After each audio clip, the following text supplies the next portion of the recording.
Maybe you could tell us about your second place speech. The secrets to a good speech is it has to be relatable to people. So if you talk about how successful you are, how you're making a bunch of money, people don't care about that. They want to hear a human story. So my story was about how I failed my driver's license exam.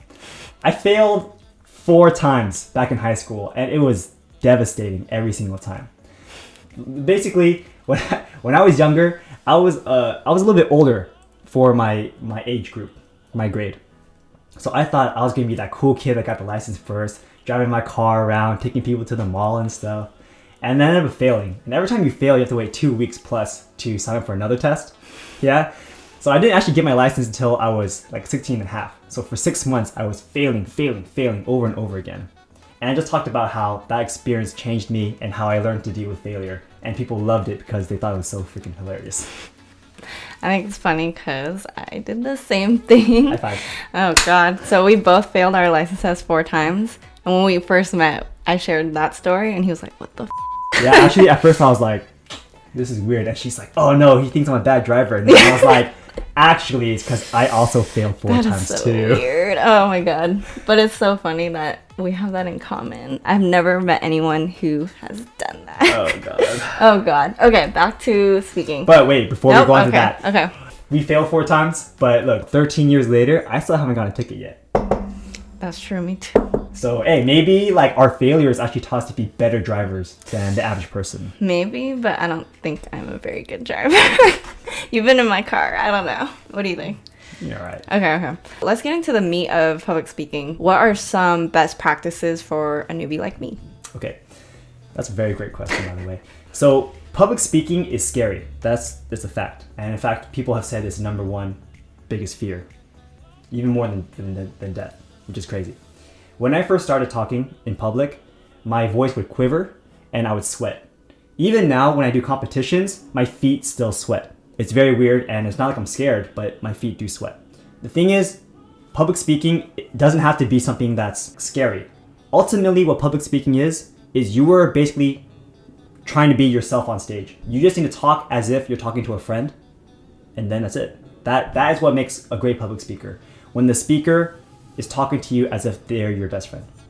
And I'm sure no matter how introverted you are or how nervous you are, when you're talking to your friend, whether that your best friend might be your mom, right? Like whoever your best friend is, you talk to them easily and it flows very smoothly. And I think the worst speakers are the ones who are trying to be too like proper and they try to memorize every single word. But that's not how you do it public speak. That's not how you do a public speech. Yeah. So do you like imagine the audience as if they're your friends, or do you think about it a certain way when you go up on stage? I don't imagine them as my friends per se, but when I'm speaking, I'm not nervous or held back.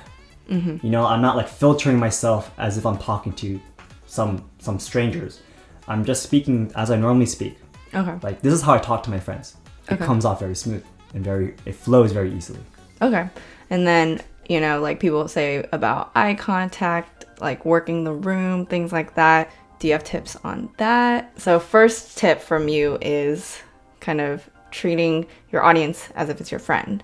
Like maybe we can go into a few more tips. Okay, so we're talking about actual like work in the room and maybe stuff. Yeah, like so, every little thing that could help people, specifics. Okay, yeah.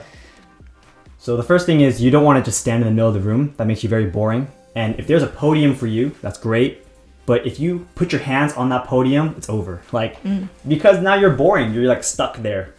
I mean, unless you're like the president. But usually the most charismatic speakers are the ones like Tony Robbins. He walks the room. He like looks at almost every single person and shows them some love. He goes in the audience sometimes. Yeah, he goes in the audience. Exactly. That's what you need to do. You need to walk. Usually there's a stage. They want you to walk. But you need to make sure that you're not just pacing. Okay, if you're pacing and wandering like this, it can be distracting. What you do is you move with a purpose. The best kind of transitions are when you're talking about timelines. So like I started here and then I moved on to blah, blah, blah. And as you're speaking, you're actually walking. So and then looking at several people. Yeah. When you, walk the room, like in the middle of your speech, is it, you've already had this prepared, like how you're going to walk and stuff so you have it prepared? For the most part. And for very, very beginners, an easy thing to do is this. When you start, let's go back. Usually the way a speech goes down is usually you have an introduction, And whatever you're talking about, it should just have 3 main points. If you have too many points, people are going to forget, right? There's no reason having a list of 20 in a 5-minute speech. So 3 main points. So in the beginning, your introduction's here, and then you can move like to the left for point 1, move to the right for point 2, move to the left again for point 3, and then move to the center for conclusion, and you're done. That's actually a pretty good tip. Okay. And then eye contact. So do you look at specific people or like the whole general crowd? Like how do you do it? I look at individual people, show them some love. Really? Okay. Like, stare at them a little bit, Really? and like nod your head, right? Like, yeah, and then they nod your head back, great, and then move to the next person. Oh, okay. And then the likes, all that stuff. So do you think about it when you're delivering, or have you gotten so good that it just doesn't happen anymore? For sure, the ums and likes do pop up sometimes, especially when you're blanking out. That's when you go, and then that feels like it's going on forever, and people are actually scared of having that empty space. That's why they use a filler word to fill in that empty space. Instead of doing that, just like once you feel the ums coming out, just kill it and be silent. When you're up there on stage, that silence for just 2 seconds will feel like an eternity, and you're gonna be like, oh my god, this is so awkward. But when you review the footage, if you're filming yourself, you will probably not notice that 2-second silence. Yeah. It'll be just silence. Sometimes silence is great. Yeah. Because it makes it more powerful. Dramatic. And if you lower your voice when you do it too, That's sounds true. more intense. Depending on what the speech is or whatever, right? At like a certain point, you're like, I want to emphasize this point. You pause a little bit. Talk slowly for dramatic effect. Interesting. Did you do that in your second place speech at all? I think so. But I'm I'm pretty hyper, so I actually talk. That's one of my flaws still. I talk too quickly. Oh, really? Yeah. I don't notice it. I talk too quickly. And it's because I want to get my information out there, and I don't want to get disqualified for time. Oh. So it's a flaw. It's a huge flaw. How much time do you get for the speech or competition? 5 to 7 minutes. Okay. So 7:30, like you get 30 seconds of grace period, and after that 30 seconds, you're DQ'd. Okay. You know how TEDx talks, they're like an hour, right? Yes, they are. Have you prepared to that length before? Okay, so something really cool. A couple weeks ago, I actually gave my speech to my old high school, which was a huge, huge honor for me. You know, being able to talk to younger folk and trying to inspire them. That talk was only 30 minutes, and I was already finding it hard to fill in that gap. Like, it's hard to memorize 30 minutes with the material. At least you get slides, right? And I had slides. Oh, still had slides, and But it was like... honestly, like, people can do like 45-minute keynotes without like reading off of it. True. It's very impressive. I've learned, okay, in terms of telling a story, there is the setup, the suspense part, and then the overall like revelation part.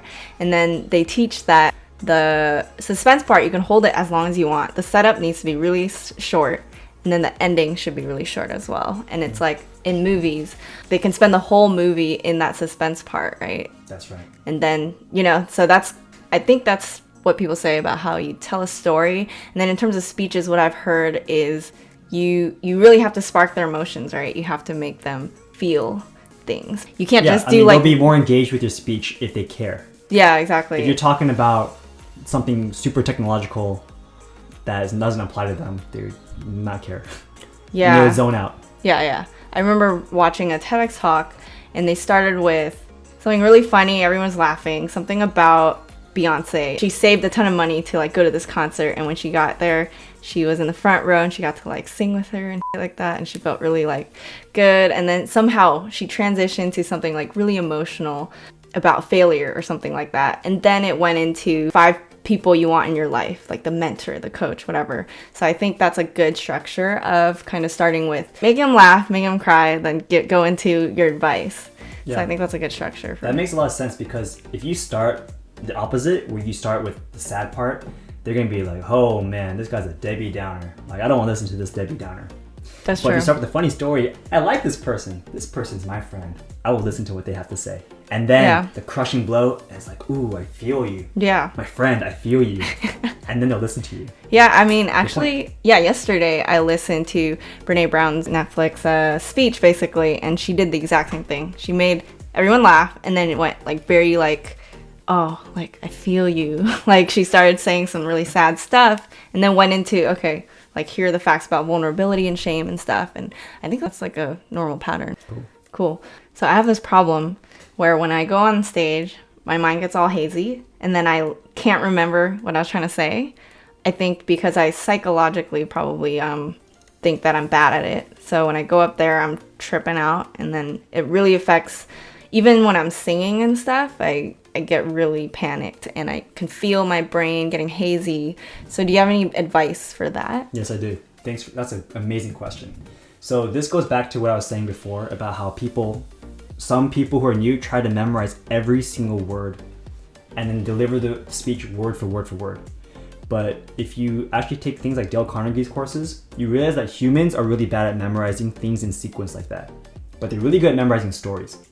So if you change your speech from just word, and it must go in this sequence, otherwise it doesn't make sense, to story 1, story 2, story 3, it's easy, because then you're up there just telling your story. Okay, so you break it down in your mind, the story sections, not the specific words, is what Correct. you're saying. That's Got right. it. And you can tell a story 3 different ways, but it's the same content, you know what I mean? Sure. Does it like change when you go up there then sometimes? Yeah, of course. Oh, really? Someone said this. It's like when you deliver a speech, like there's 3 speeches.